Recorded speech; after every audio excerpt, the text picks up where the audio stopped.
اور دوسری چیز 2 آیت میں نے پڑھی، ان تبدو خیرن او تخفو، اگر تم بھلائی کو علل اعلان کرو یا چھپ کر کرو، اللہ رب العزت اسے پسند کرتا ہے، قبول کرتا ہے۔ او تعفو عن سوء، ایک اور اس میں ذکر ہے، اللہ فرماتا ہے یا کسی کی برائی سے درگزر کر دو، کسی کے اندر تم نے برائی دیکھی اسے معاف کر دیا، فإن اللہ کان عفوا قدیرا، تو بے شک اللہ معاف کرنے والا، قدرت والا ہے۔ ایک بات یاد رکھیں، معاف کرنا کس کی صفت ہے؟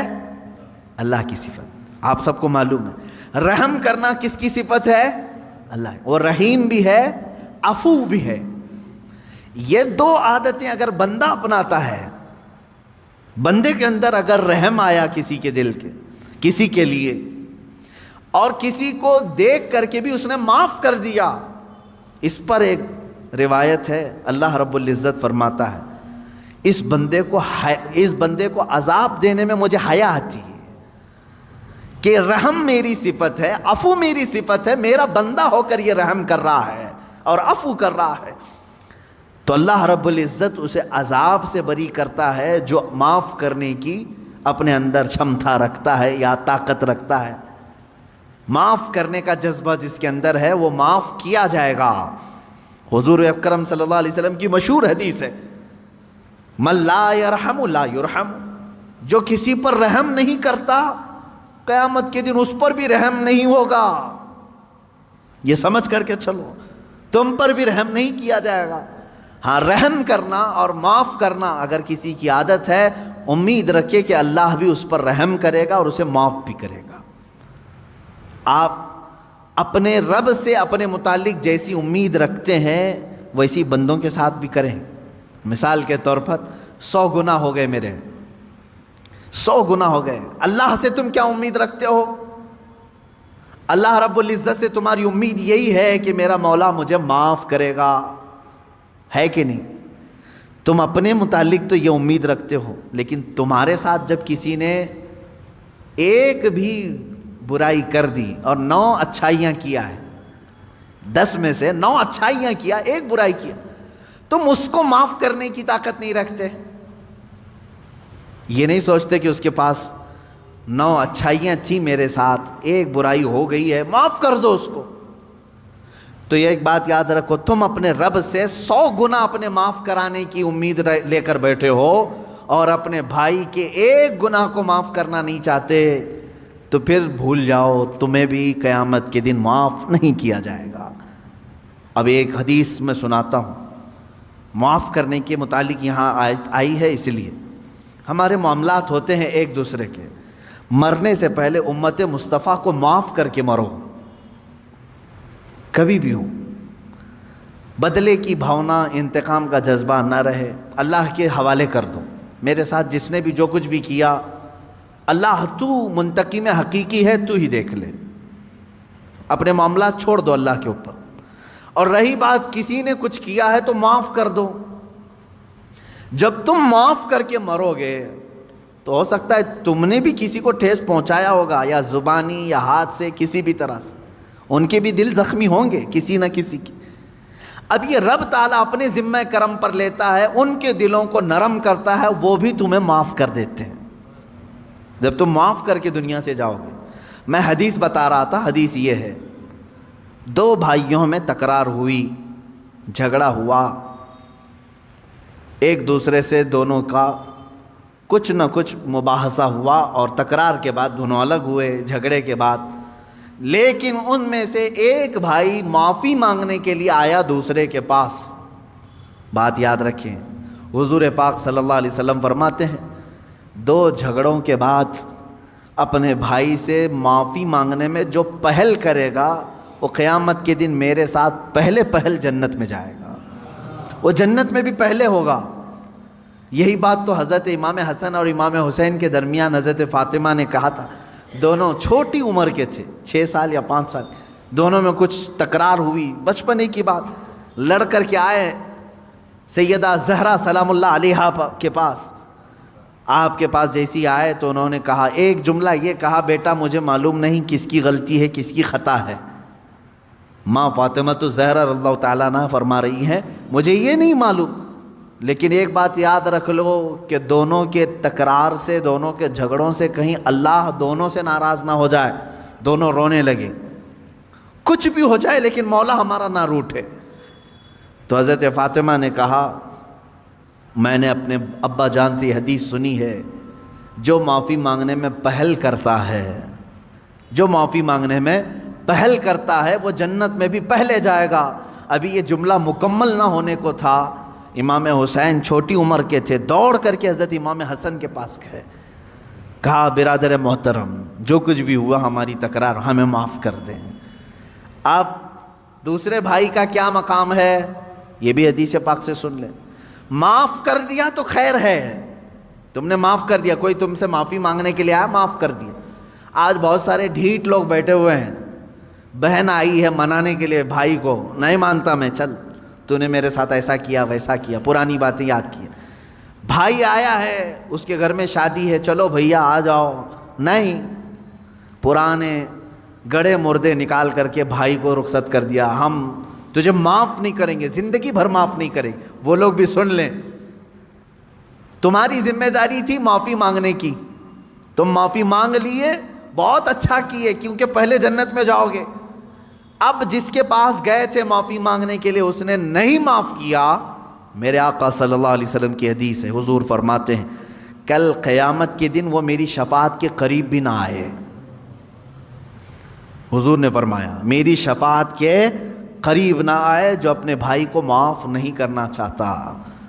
تم سے اگر تمہارا بھائی منانے کے لیے آ گیا، تمہاری بہن آ گئی، تمہارا پڑوسی آ گیا، تمہارا رشتہ دار آ گیا، تو پہلی بات تو یہ سوچ لو کہ وہ بازی مار لے گیا۔ معافی تو تمہیں بھی مانگنا چاہیے تھا، پہل میں کیوں نہ کروں، لیکن وہ بازی مار لے گیا، جنت میں پہلے جائے گا۔ اب اگر تم نے معاف کر دیا تو خیر ہے، نہیں معاف کرا تو کل قیامت کے دن شفاعت رسول سے بھی محروم ہو جاؤ گے۔ اب رسول اگر شفاعت نہ کریں کس کے پاس جاؤ گے؟ وہاں تو آدم علیہ السلام سے لے کر عیسیٰ علیہ السلام تک ہر کوئی کہہ رہے ہیں اذهبوا الی غیری، جاؤ میرے علاوہ کسی اور کے پاس جاؤ۔ کس کے پاس جاؤ گے؟ اگر نبی بھی منع کر دیں جاؤ تمہاری شفاعت میرے پاس نہیں۔ اللہ کے نبی صلی اللہ علیہ وسلم فرماتے ہیں جو اپنے بھائی کو معاف نہیں کرتا کل وہ میری شفاعت کے قریب نہ آئے۔ عزیزان گرامی وقار، اللہ رب العزت یہ فرما رہا ہے اگر چھپا کر کے درگزر کر دیا، اگر تم نے اپنے بھائی کو معاف کر دیا فَإِنَّ اللَّهَ كَانَ عَفُوًّا قَدِيرًا، تو سمجھ لو کہ بے شک اللہ بھی معاف کرنے والا، قدرت رکھنے والا ہے۔ یہاں قدیر کا لفظ آیا ہے، عفو کا مطلب ہوا معاف کرنے والا، قدیر کا مطلب ہوا قدرت رکھنے والا۔ دونوں کی میچنگ کیا ہے؟ معاف کرنے والا ہے، قدرت رکھنے والا ہے، معاف کرنے والا ہے، قدرت رکھنے والا ہے۔ میرے عزیزو، قدیر کے لفظ کا اس میں جو کمبینیشن ہے وہ جو ہمیں یہاں نظر آتا ہے وہ یہ ہے کہ مولا تبارک و تعالیٰ تمہارے گناہ سمندر کے برابر بھی ہوں تو قدرت رکھتا ہے کہ وہ معاف کر دے۔ یہ قدرت ہے اس کی کہ وہ قدیر ہے۔ یہاں تک کہ ایک شخص آیا حضور اکرم صلی اللہ علیہ وسلم کی بارگاہ میں، اس نے کہا اے رسول پاک میرے گناہ بہت زیادہ ہو گئے، بہت زیادہ ہو گئے، کیا میری معافی ہو سکتی ہے؟ اللہ کے حضور میرے آقا صلی اللہ علیہ وسلم نے عرض کیا کہ مولا کیا اس بندے کی معافی ہو سکتی؟ رب تبارک و تعالیٰ نے جبرائیل امین کے ذریعے بھیجا اور ارشاد فرمایا اے رسول پاک صلی اللہ علیہ وسلم آپ اس بندے سے پوچھیں کیا اس کے گناہ سمندر کے برابر ہیں؟ حضور صلی اللہ علیہ وسلم نے اس سے پوچھا کہ اللہ تعالیٰ نے یہ سوال کیا ہے تجھ سے؟ اس نے کہا نہیں، اس سے بھی زیادہ ہیں، اس سے بھی زیادہ ہیں۔ رب تبارک و تعالیٰ نے پھر فرمایا اے حبیب اس سے پوچھیں پوری دنیا کے درختوں کے پتوں کے برابر ہیں اس کے گناہ؟ حضور نے جب یہ پوچھا تو اس نے کہا اس سے بھی زیادہ ہیں، اس سے بھی زیادہ ہیں۔ رب تبارک و تعالیٰ نے فرمایا اے رسول اس سے پوچھ لیں زمین و آسمان کے بیچ میں جتنا خلا ہے کیا اتنے گناہ ہیں اس کے؟ حضور صلی اللہ علیہ وسلم نے اس سے سوال کیا رب تعالیٰ تجھ سے یہ پوچھ رہا ہے؟ تو بندہ کہتا ہے شاید اس سے بھی زیادہ ہوں گے، میرے گناہ شاید اس سے بھی زیادہ ہوں گے۔ اب رب تبارک و تعالیٰ فرماتا ہے اے رسول اس سے فرما دے چاہے جتنے بھی گناہ ہوں گے میری رحمت سے تو زیادہ نہیں، میری رحمت سے بھی زیادہ ہے۔ اب رسول کریم صلی اللہ علیہ وسلم نے اس بندے سے پوچھا، رب تعالیٰ اب تجھ سے یہ پوچھ رہا ہے، تو نے کہا تیرے گناہ سمندر سے زیادہ، پتوں سے زیادہ، زمین و آسمان کی خلا سے زیادہ، کیا تیرے گناہ رب کی رحمت سے بھی زیادہ ہیں؟ وہ رونے لگ گیا، کہا اے اللہ کے رسول، اللہ رب العزت کی رحمت بے کراں ہے، بے حساب ہے، میرے گناہ اس کی رحمت کو کہاں لگیں گے؟ تب رب تعالیٰ نے فرمایا اے رسول اس سے فرما دیں تیرا رب قدیر ہے، قدرت رکھتا ہے، یہ بڑے گناہوں کو بھی معاف فرما سکتا ہے۔ تو وہ قدیر کا معنی ہے گناہ بخشے جا سکتے ہیں، لیکن ایک بات یاد رکھیں، ایمان پہ موت ہو شرط ہے، ایمان پہ اگر موت ہو تو اللہ عفو و قدیر ہے۔ آگے کی جو آیت ہے وہ ٹاپک سے تھوڑی ہٹ کر کے ہے، یہاں سے دوسری باتیں چل رہی ہیں۔ اللہ رب العزت نے فرمایا بے شک وہ لوگ جنہوں نے اللہ اور اس کے رسول کو نہیں مانا یا کفر کرتے ہیں، نہیں مانتے، اور یہ چاہتے ہیں کہ اللہ اور اس کے رسول کے درمیان جدائی پیدا کریں، اور کہتے ہیں کہ بعض پر ایمان لاتے ہیں، بعض کو انکار کرتے ہیں، اور چاہتے ہیں کہ ایمان و کفر کے بیچ میں کوئی راستہ نکال لیں، اللہ فرماتا اولئک هم الکافرون حقا، یہ ٹھیک یہی اصل کافر ہے۔ آیت کا لب لباب میں بتا دوں، خلاصہ اللہ تعالیٰ نے یہاں پر 3 لوگوں کی مذمت فرمائی، اس میں سے ایک آدمی کی میں بات کر رہا ہوں۔ ایک ایمان ہے لا الہ الا اللہ، اللہ کے سوا کوئی معبود نہیں، میرے عزیزو یہ دن ہے۔ ایک طرف کفر ہے، کروڑوں خدا ہے، یہ بھی خدا، یہ بھی خدا، یہ بھی خدا، یہ رات ہے۔ مجھے بتاؤ یہ 2 اپوزٹ چیزیں مل سکتی ہیں؟ ایک کہہ رہا ہے کوئی خدا نہیں سوائے اللہ کے، ایک کہہ رہا ہے ہر ایک خدا ہے، اپوزٹ چیزیں ہو گئی۔ ایمان اور کفر مل سکتے ہیں، دونوں کا ملاپ ہو سکتا ہے، لیکن کچھ لوگ چاہتے ہیں کہ ان کے بیچ میں ایک راستہ نکال لیں، انہی کے بارے میں قرآن کہتا ہے۔ اللہ تعالیٰ فرماتا یریدون ان یتخذوا بین ذلک سبیلا، کچھ لوگ ایسے ہیں جو چاہتے ہیں ان کے اور ان کے بیچ میں ایک راستہ نکال لیں۔ یہ لوگ کون ہیں؟ وہ بعض اسلام کو بھی ایکسیپٹ کرنا چاہتے ہیں اور بعض کفر کو بھی قبول کرنا چاہتے ہیں، یہ بھی تھوڑے اچھے ہیں، یہ بھی تھوڑے اچھے ہیں، ان کی یہ چیزیں ہم نہیں لیں گے، ان کی یہ چیزیں ہم نہیں لیں گے، دونوں کو ملا کر کے تم مکسچر ایک راستہ بنانا چاہتے ہو۔ یہ کون لوگ ہیں مولا؟ رب تعالیٰ فرماتا اولئک هم الکافرون حقا، حقیقت میں تو بڑے کافر یہ ہیں جو باؤنڈری کو پاٹ رہے ہیں، بیچ کی باؤنڈری کو ہٹا رہے ہیں، یہ حقیقت میں بڑے کافر ہیں۔ اللہ فرماتا وَأَعْتَدْنَا لِلْكَافِرِينَ عَذَابًا مُهِينًا، رب تعالیٰ فرماتا ہم نے کافروں کے لیے ذلت کا عذاب تیار رکھا ہے۔ میرے عزیزو اس میں ہونا کیا چاہیے؟ دیکھیں بعض لوگوں کو ایسا لگے گا کہ یہ کسی سے بھی ملنے کی بات نہیں کرتے، کیوں نہیں؟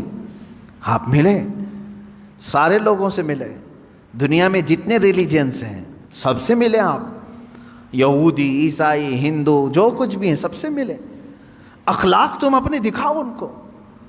لیکن میں جس چیز کی بات کر رہا ہوں وہ یہ ہے کہ اپنے اخلاق کے ساتھ دوستی رکھی جا سکتی ہے، لیکن ہر عقیدے کو ایکسیپٹ نہیں کیا جاتا، ہر ایک چیز کو ہم اپنے رنگ کو ایسا نہ بدلیں جس کو محاورے میں کہا گیا کوا چلا ہنس کی چال، اپنی چال بھول گیا۔ کوا جو ہے وہ سوچتا ہے ہنس کی طرح میں بھی چل کر کے دیکھوں، بعد میں ہوتا کیا ہے وہ پریکٹس کرتے کرتے وہ ہنس کی طرح بھی نہیں چل پا رہا ہے اور اصلی کوا بھی نہیں رہا، بیچ کا ہو گیا، اس کو اپنی چال ہی ختم، بھول گیا۔ اسی طرح کچھ لوگ ایسے ہیں جو سوچتے ہیں نہیں ہم سیکولر ہیں، ہم بیچ والے ہیں، ہم پورے مسلمان بھی نہیں بننا چاہتے، ہم پورے وہ بھی نہیں، وہ درمیان میں آ کر کے ان کو بعد میں یہ بھی بھول جاتے ہیں کہ ہم تھے کیا اصل، وہی کوے ہیں جو اپنی چال بھول گئے۔ اسی لیے کہا گیا ہے اللہ رب العزت نے تمہیں جس فطرت میں پیدا کیا ویسے ہی رہو، ویسے ہی رہو۔ اب اس کو ایک میں دوسری مثال بتا دوں۔ ایک بندہ ایسا ہے کتوں سے بہت پیار کرتا تھا، کتے اسے اچھے لگتے تھے. یہ تھا انسان لیکن کتوں سے اسے پیار تھا. تو اس نے یہ سوچا کہ میں تھوڑا انسان رہوں, تھوڑا کتا بن کے رہوں. تو وہ کتوں کے ساتھ جاتا رہا, تھوڑا 4 پیر سے چلتا رہا, دونوں ہاتھ زمین پہ رکھنا اور گھٹنوں کے بل چلتا رہا. کتے جیسا منہ ہلاتے ہیں ویسا ہلاتا رہا, کیونکہ اسے پیار تھا. اور تھا کیا؟ انسان. وہ کتوں سے پیار کی وجہ سے تھوڑا کتا بننے کی کوشش کرتا رہا, لیکن بہت دن وہ پریکٹس کر کر کے اس کی حالت ایسی ہو گئی کہ کتا تو بن نہیں سکا, کیونکہ نہ دم آئی نہ کان نکل پائے, کچھ نہیں ہو سکا, کتا نہیں بن سکا. لیکن اب سیدھا چلنے کی کوشش کر رہا ہے تو وہ بھی نہیں آ رہا ہے. یہ بھی تذکرہ ہے, بزرگوں کی کتابوں میں موجود ہے. اب وہ سیدھا چلنے کی کوشش کر رہا ہے انسانوں کی طرح, وہ بھی نہیں ہو پا رہا ہے اس سے, کیونکہ بہت دن پریکٹس کیا کتا بننے کی. تو کیا ہوا؟ نہ انسان بن کر کے رہا نہ کتا بن کر کے. یہ کون سی تیسری مخلوق بن گئی, ایک الگ ہی بن گیا. یہی قرآن کہتا ہے کہ کچھ لوگ یہ چاہتے ہیں کہ بیچ کا راستہ نکالیں. میاں کاہے کا بیچ کا راستہ؟ کیا اسلام میں کوئی چیز کمی رہ گئی تمہیں؟ جو اکبر بادشاہ نکالنے کی کوشش کیا تھا, دونوں کو میچ کر کے ملا کر کے ہم ایک نیا دین تیار کریں گے, نیا مذہب تیار کریں, یہ بھی ہم کو چاہیے یہ بھی ہم کو چاہیے, دونوں کو ملا کر کے. اکبر نے جو دین نیا شروع کیا تھا, اکبر بادشاہ, وہ مرتد ہو کر کے مر گیا بیچارہ, وہ وزیروں کی سن کر کے. اس نے کیا کیا تھا؟ دونوں کو میچ کرتے ہیں. مسجد میں اذان کی بجائے سیپ بجائیں گے تاکہ وہ بھی راضی رہیں گے. نماز پڑھو تم, لیکن ممبر پر مورتی بھی رکھی جائے گی, دونوں چیزیں رہیں گی.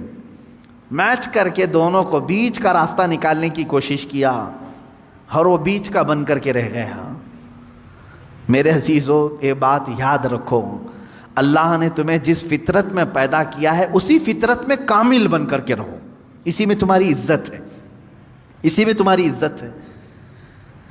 قرآن کہتا ہے یا ایھا الذین آمنوا ادخلوا فی السلم کافہ, اے ایمان والو اسلام میں پورے کے پورے داخل ہو جاؤ, آدھا تیتر آدھا بٹیر نہیں, پورے کے پورے داخل ہو. حضرت عبداللہ بن سلام رضی اللہ تعالیٰ عنہ صحابی ہیں, صحابی رسول ہیں. آپ جانتے ہیں اس صحابی رسول کو ایک چیز پر اللہ کے رسول صلی اللہ علیہ وسلم نے منع فرما دیا. کیا؟ پہلے یہودی تھے, وہ بڑے یہودی عالم تھے, تورات کے عالم تھے. یہودی مذہب میں سنیچر کے دن شکار کرنا حرام ہے, گوشت کھانا حرام ہے سنیچر کے دن. دوسری چیز, اونٹ کا گوشت ان کے لیے حلال نہیں, حرام ہے شریعت موسوی میں. یہودی اونٹ کا گوشت نہیں کھاتے, حرام ہے ان کے لیے. اب حضرت عبداللہ بن سلام جب اسلام لائے تو تورات کے پرانے حافظ تھے, عالم تھے, اب قرآن کے بھی بڑے عالم بن گئے. لیکن حضرت عبداللہ بن سلام کیا کرتے تھے؟ سنیچر کے دن گوشت نہیں کھاتے تھے, سنیچر کے دن گوشت نہیں کھاتے, اور اونٹ کا گوشت نہیں کھاتے تھے. ان کا اپنا اجتہاد تھا, وہ کیا سوچ کر کے کرتے تھے اس طرح سے. جب صحابہ نے ان سے پوچھا تو انہوں نے کہا اسلام میں گوشت کھانا واجب تھوڑی نہ ہے, فرض ہے کیا اونٹ کا گوشت کھانا؟ کھاؤ تو ٹھیک ہے, نہیں کھاؤ تو کوئی بات نہیں, کھا لیا تو حلال ہے, واجب تو نہیں ہے, مینڈیٹری تو نہیں ہے. حضرت عبداللہ بن سلام نے کہا اسلام میں یہ واجب نہیں ہے اور میں چھوڑ دیتا ہوں, نہیں کھاتا ہوں, تو یہودی مذہب پر بھی عمل ہو جائے گا, اسلام پہ بھی عمل ہو جائے گا. سنیچر کے دن گوشت کھانا اسلام میں واجب تھوڑی نہ ہے, واجب نہیں ہے, نہیں کھائے گا تو کچھ فرق نہیں پڑتا. لیکن میں اگر نہیں کھاؤں گا سنیچر کے دن تو دونوں مذہب پر عمل ہو جائے گا, یہودی مذہب پر بھی کہ ان کے مذہب میں سنیچر کے دن گوشت کھانا حرام ہے, اس پر بھی عمل ہو جائے گا, اسلام پہ بھی عمل ہو جائے گا.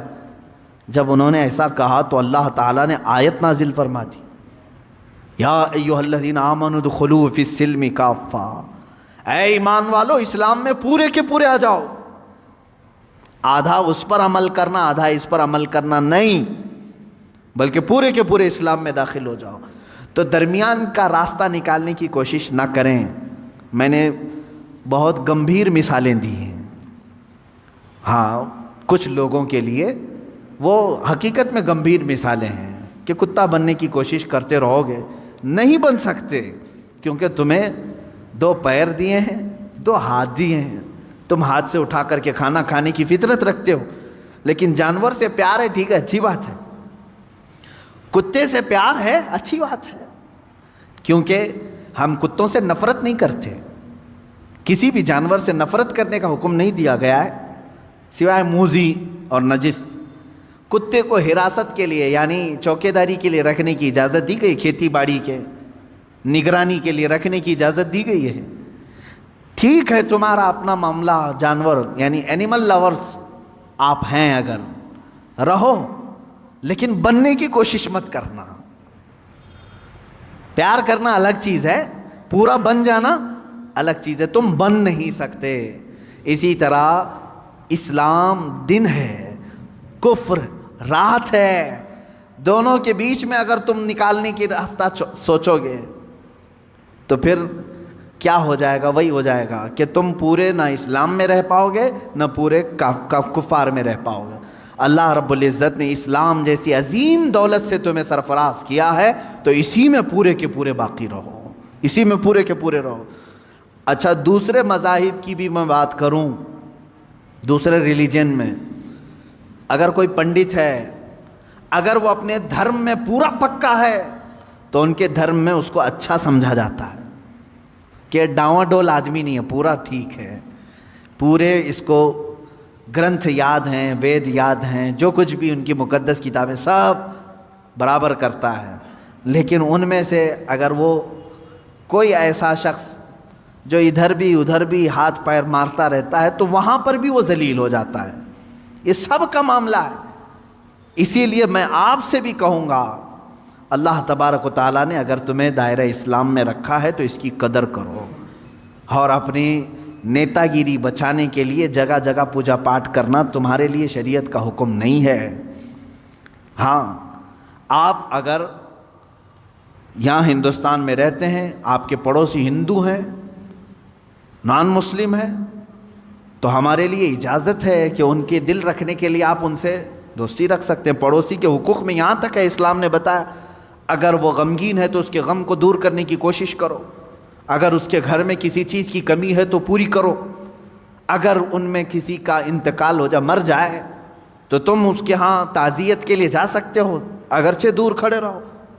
پڑوسیوں کے حقوق میں ہمیں اسلام نے یہ اجازت دی ہے، لیکن میرے عزیزو، جہاں تک اسلام نے اجازت دی ہے اتنا کرتے رہو۔